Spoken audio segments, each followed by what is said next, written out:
કરી મને ભણાવી ગણાવીને લાયક બનાવ્યો. હું ખૂબ પૈસા કમાવા લાગ્યો. લગ્ન પછી જુદો રહેવા લાગ્યો અને મા બાપને ભૂલી ગયો. પણ કુદરતે મને થપાટ મારી. મારી બંને કિડની ફેલ થઈ. મારી પત્નીએ આ વાત સાંભળીને ડિવોર્સ લીધા. પણ મારી માએ જ્યારે આ વાત સાંભળીને ત્યારે ગાંડી ગેલી થઈને દોડતી દોડતી મારી પાસે આવી. અરે દીકરા એમાં શું પૂછાઈ ગયું હે? હું છું ને તારી માં. હું જીવું છું ને ત્યાં સુધી તને કઈ નહીં થાય દીકરા. અરે ભગવાને મને તારા માટે જ તો આ બે કિડની આપી છે. ડોક્ટર સાહેબ તમે મારી આ બે કિડની કાઢી લ્યો. પણ મારા દીકરાને કઈ ન થવું જોઈએ સાહેબ. કઈ ન થવું જોઈએ.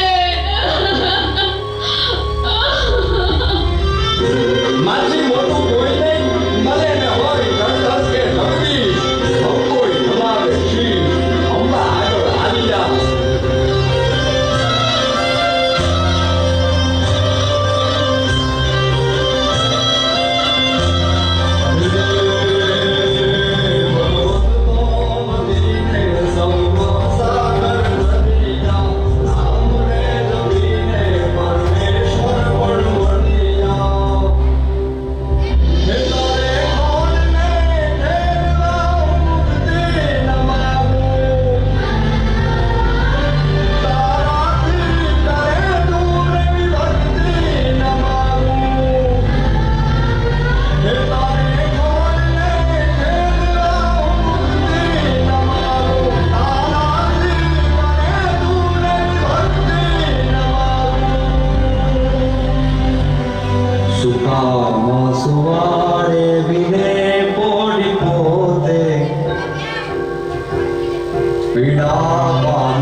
સુખ માટે